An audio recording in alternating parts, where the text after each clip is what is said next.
Behind me is a brand new single cab 2023 79 series. And it hasn't actually been delivered to the customer. It's still got the plastic on the seats. There's some paint up on the windscreen as we're going to do some work to this vehicle and that's going to be delivered to the customer. Before I move on, don't forget, quickly subscribe to the Ultimate Diesel Tuning YouTube channel and click the bell for notifications. This cruiser has come into us today for a few mods, including the supply and fitment of an upgraded DPF back exhaust system to help the engine expel those exhaust gases a bit better. An upgraded heavy duty clutch.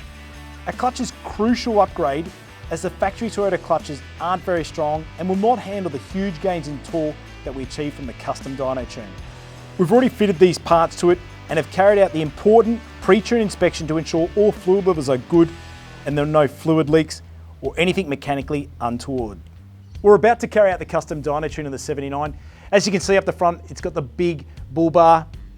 The owners of this vehicle live on a property and they will be using it for towing as well.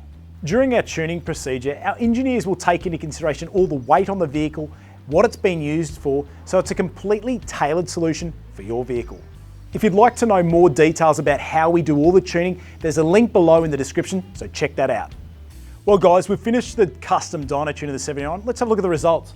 When we first ran the vehicle up, it had 108 kilowatts of power and 315 newton-meters of torque at the rear tyres.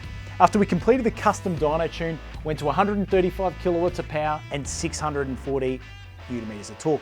What I'd like to make mention was this was over a 90% gain in torque, which is the big game changer in the drivability of these 79 series. I want to actually draw your attention to the actual torque when they're standard. From 1600 RPMs all the way right through the rev range, it's pretty much flatlined.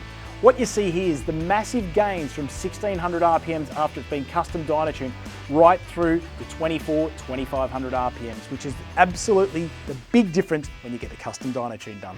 Well guys, if you're looking to improve the performance of your common rail diesel vehicle, this is what we specialise in here at Ultimate Diesel Tuning. We've got shops in Brisbane, Gold Coast and Melbourne. If you want to drop in and speak to our staff, or give our diesel experts a call and speak to them about what you'd like to do with your vehicle. And remember, we do have a dealer network all around Australia as well. Make sure you subscribe to Ultimate Diesel Tuning on YouTube.